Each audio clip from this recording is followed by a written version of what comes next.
Hello friends, SSC MTS हवलदार 2021 के tier 2 का result आ चुका है। अगर आपने अभी तक चेक नहीं किया तो ज़रूर ऑफिशियल वेबसाइट से चेक कर लें।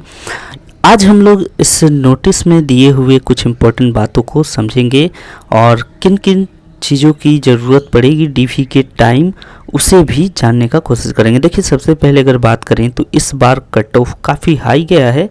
जैसा कि जो पहला कट ऑफ आया था उसी को देखकर समझ में आ गया था कि कट ऑफ हाई जाने वाला है। तो चलिए देखते हैं सबसे पहले कि इसमें क्या नोटिस में इम्पोर्टेंट बातें दी हुई हैं। तो देखिए, एसएससी का कहना है कि पीटी पीएचटी जो है वो इन्होंने करवाया था और उसका डेट यहाँ पे टाइम बताया है कि 14 नवंबर से लेकर 9 दिसंबर तक ये चला था। इसमें कितने कैंडिडेट्स पार्टिसिपेट किए थे, कितने कैंडिडेट्स क्वालिफाई किए, कितने नॉन क्वालिफाई किए, सब कुछ डेटा दिया हुआ है। तो अगर टोटल की बात करें तो 24,000 कैंडिडेट यानी कि मेल फीमेल मिलाकर 24,000 को बुलाया गया था, जिनमें से कि 10,000 एब्सेंट थे और 14,000 प्रेजेंट थे। ठीक है, अब इस 14,000 में क्वालिफाई कितने किए हैं? तो क्वालिफाई किए हैं 13,732। अब एक चीज़ यहाँ पे आपको दिखाते हैं, जो कि हमारा चैनल जो है बार बार आपसे रिक्वेस्ट करता है, इस नंबर पर ज़रूर ध्यान दीजिएगा। ये 10,000 कैंडिडेट जो हैं एब्सेंट हुए हैं। ठीक है, अब हम लोग रिक्वेस्ट किस बात का करते हैं कि जो कैंडिडेट्स एग्ज़ाम तो दे देते हैं लेकिन नेक्स्ट प्रोसेस के लिए नहीं जाते हैं, तो वो दूसरों के लिए कितना बड़ा मुसीबत खड़ा कर देते हैं वो देखिए। 10,000 कैंडिडेट्स किसी एग्ज़ाम को स्किप करते हैं, यानी किसी स्टेप को स्किप करते हैं। अगर ये डायरेक्ट पर होता तो सोचिए कि 10,000 सीट जो है, सीट तो 10,000 नहीं थी लेकिन अगर होती तो वो सब वेस्ट ही चली जाती। एग्जाम्पल से समझिए कि इस बार 2022 का एग्ज़ाम होने वाला है, इसमें 12,000 के करीब अभी वैकेंसी है। अब सोचिए कि यही 10,000 कैंडिडेट फिर से एग्ज़ाम देते हैं और एग्ज़ाम में इस बार क्या है कि ना तो टीयर 2 का एग्ज़ाम है और ना ही डीवी है। तो कहने का मतलब है कि ये डायरेक्ट सिलेक्शन वाले एग्ज़ाम हैं, यानी कि इस बार का 12,000 पोस्ट डायरेक्ट आपका सिलेक्शन दिलवाएगी टीयर 1 के बेस पे। तो अगर ये 10,000 कैंडिडेट्स टीयर 1 दे देते हैं तो फिर क्या होगा, वहाँ पे 10,000 सीट बेकार जा सकती है। इसीलिए मैं बार बार रिक्वेस्ट करता हूँ कि जिनको इंटरेस्ट ना हो एमटीएस या हवलदार के पोस्ट में, वो कभी भी ना तो फॉर्म भरें और ना ही एग्ज़ाम देने जाएँ, क्योंकि आपके मजाक के चक्कर में यहाँ पे बहुत सारे ज़रूरतमंदों की स्थिति जो है वो ख़राब है। तो उनको एक मौका ज़रूर मिल जाना चाहिए। आप इस तरह का गलती ना करें। चलिए आगे बढ़ते हैं। क्वालिफाइड कैंडिडेट्स की बात कर ले तो देखिए 13,000 कुछ कैंडिडेट्स जो हैं वो क्वालिफाई हुए हैं। ये हवलदार का डेटा है। उसके बाद आगे बढ़ते हैं।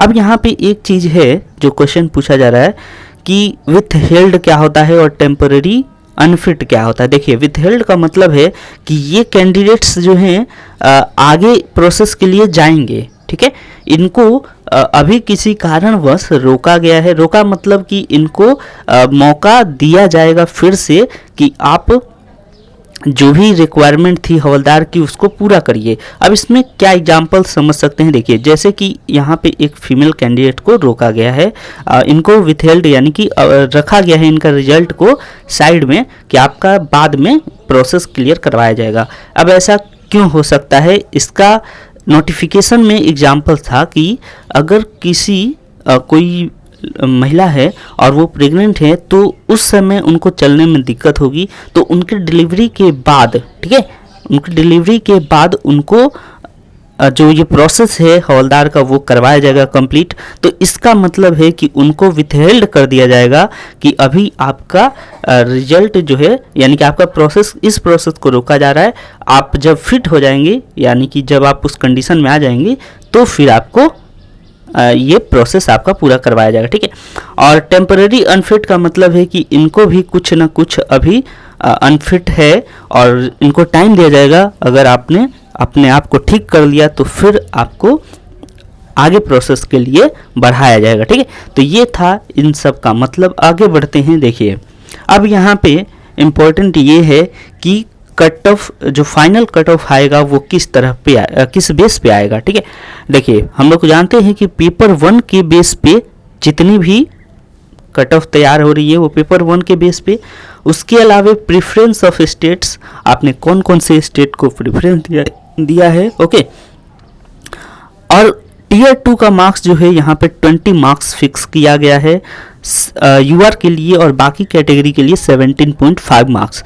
तो आप लोग सोचेंगे कि ये 20 मार्क्स और 17 मार्क्स क्या इसका कोई इम्पोर्टेंस है? इम्पोर्टेंस आगे मालूम चलेगा। फिलहाल चलिए देखते हैं कि आखिर और क्या क्या इस नोटिस में है।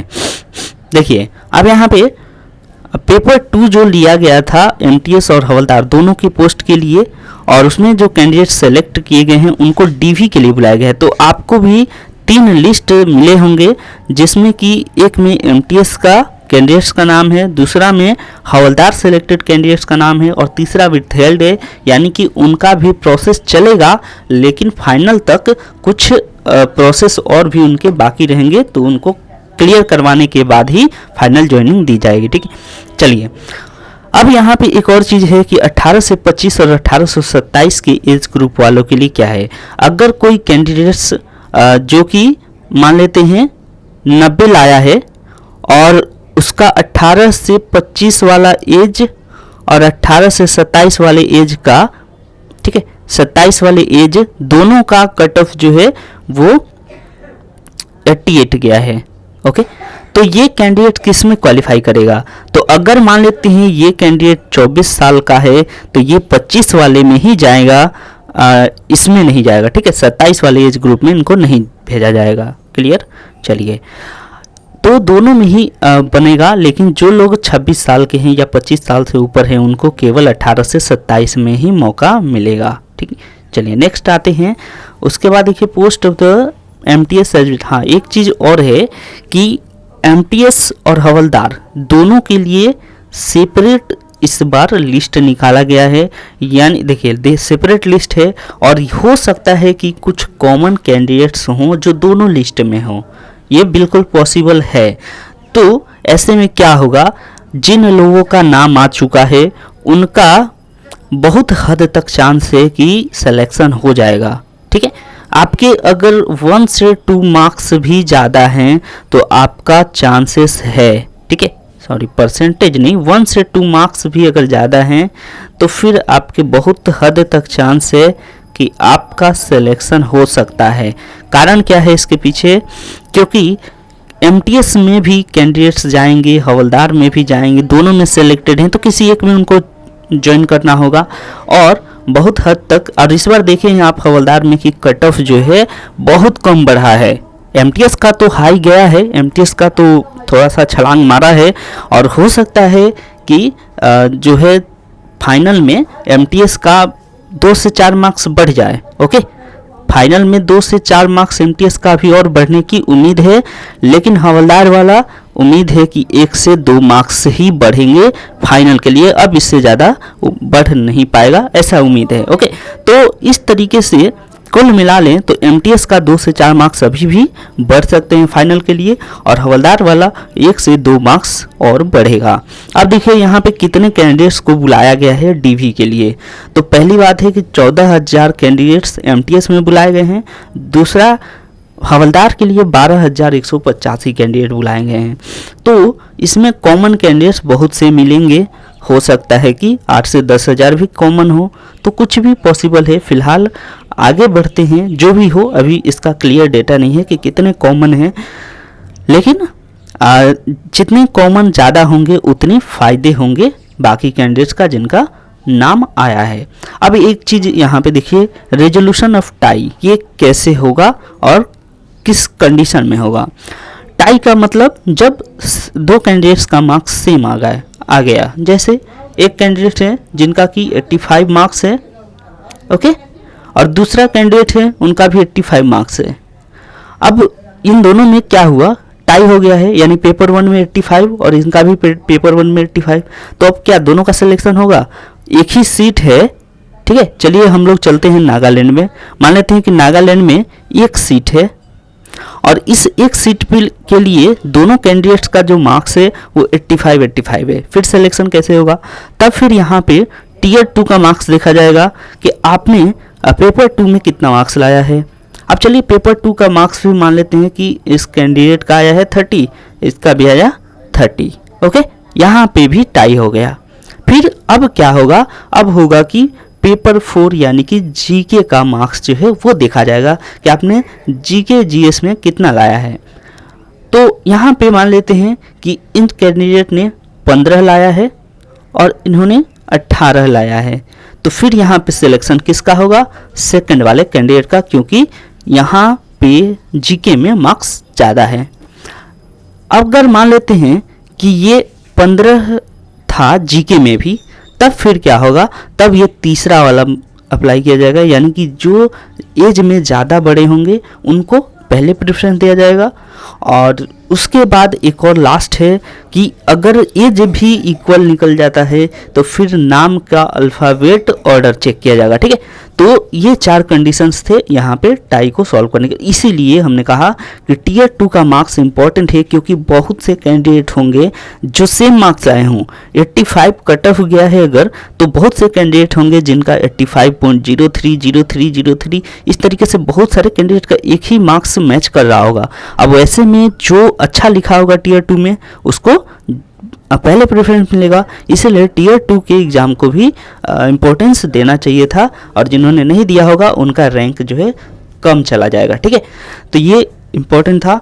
अब चलिए उसके बाद यहाँ पे एक चीज़ देखिए कि कुछ कैंडिडेट्स जो हैं वो डिबार्ड किए गए हैं, और इसके अलावे यहाँ पे विथ हेल्ड भी हैं पीटी पीएचडी के लिए 93 कैंडिडेट। ठीक है, चलिए उसके बाद देखिए, चलिए अगला देखते हैं पॉइंट। यहाँ पे है कि एक all qualified candidates including temporary unfit, जो टेम्पररी अनफिट हैं उनको भी डीवी के लिए बुलाया गया है, यानी कि वो भी डीवी में ज़रूर पार्टिसिपेट करेंगे। और डीवी का जानकारी आपको कहाँ से मिलेगी, ठीक है, तो देखिए यहाँ पर जानकारी दी हुई है कि वेबसाइट जो है आपका रीजनल ऑफिस का, उसी पर डीवी के बारे में इन्फॉर्मेशन आएगा। तो आप लोग एसएससी की वेबसाइट पर चेक करेंगे तो कोई फ़ायदा नहीं होगा, आपको रीजनल वेबसाइट में चेक करना होगा, जैसे कि SSC-ER, SSC-CR, इस तरीके की जो रीजनल वेबसाइट होती हैं उनमें आपको चेक करना होगा और वहाँ पे आपको जानकारी मिलेगी। ओके, तो ये जल्द ही पता चल जाएगा कि कब तक डीवी हो सकता है, लेकिन अनुमान के अनुसार मतलब 1 महीने के अंदर या फिर 1 महीने से ज़्यादा भी हो सकता है। ठीक है, अगर पिछले ट्रेंड्स को देखें तो उसमें 1 महीने से ज़्यादा का भी टाइम लगा था, तो आप लोग मान के चलिए कि 1 महीने टाइम तो आपको कम से कम मिलेंगे। ओके, तो 1 मंथ तक है आपके पास टाइम।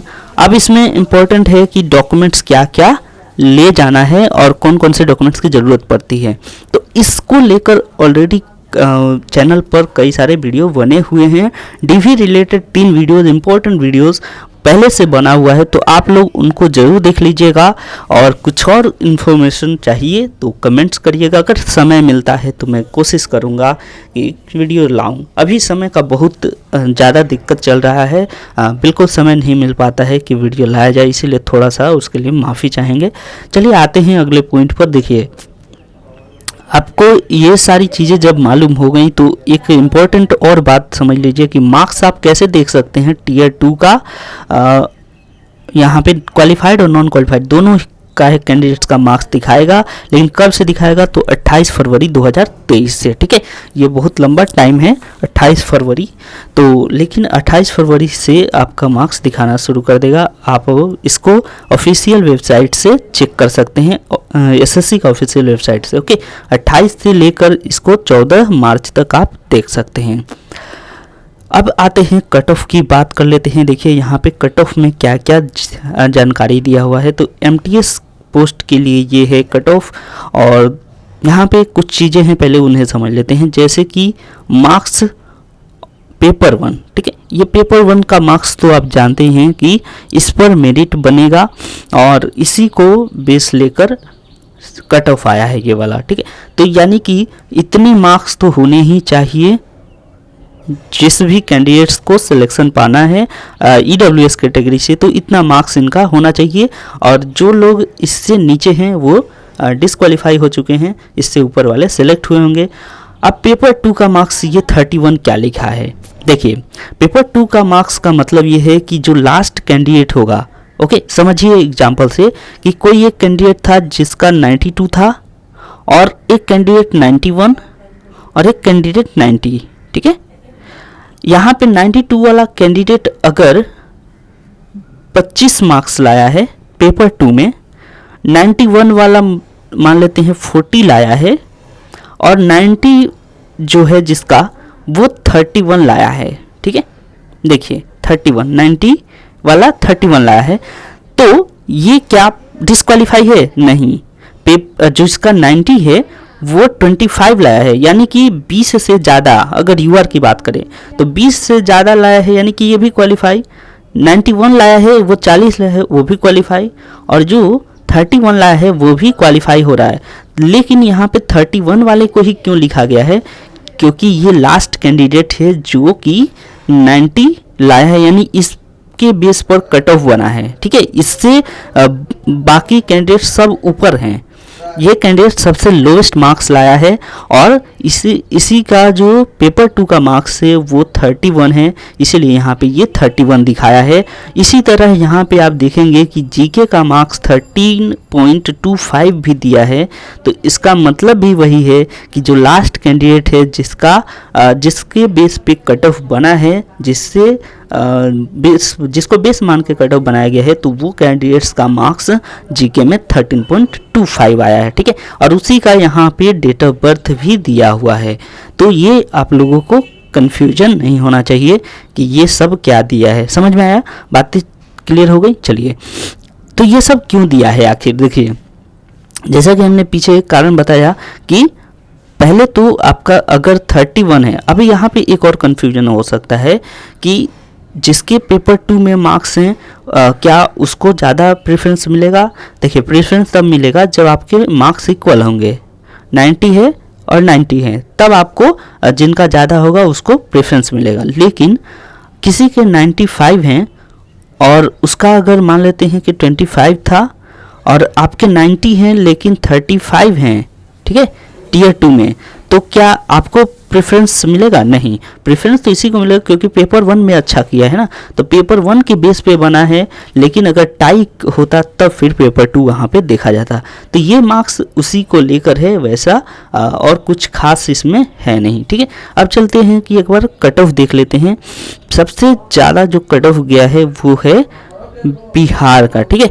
तो देखिए यहाँ पे कितना कट ऑफ गया है, गजब का यहाँ पे ताबड़तोड़ कट ऑफ है। ऐसा कट ऑफ मतलब कि जानलेवा भी साबित हो सकता है, इतना खतरनाक कट ऑफ 96 गया है। देखिए अब 96 का मतलब यही हुआ कि इससे ऊपर भी बहुत सारे कैंडिडेट्स हैं, यानी कुछ ऐसे कैंडिडेट्स हैं जो 100 भी लाए होंगे, लेकिन इतना तो मिनिमम लाना ही होगा अगर बिहार से आप क्वालिफाई कर रहे हैं, तो बहुत काफ़ी हाई ये कट ऑफ है।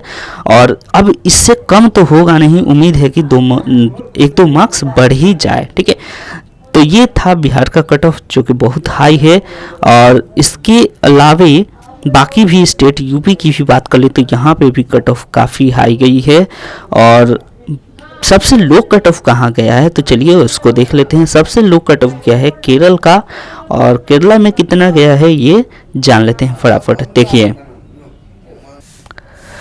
तो देखिए केरला में सबसे कम गया है कट ऑफ, और केरल की अगर बात कर ले तो देखिए यूआर में यहाँ पे 93, यहाँ पे देखिए 87 गया है 18 से 25 वाले एज का, और 93 गया है 18 से 27 वाले का, ठीक है। तो ये था लोवेस्ट कट ऑफ 87, इससे कम कहीं पे भी नहीं है।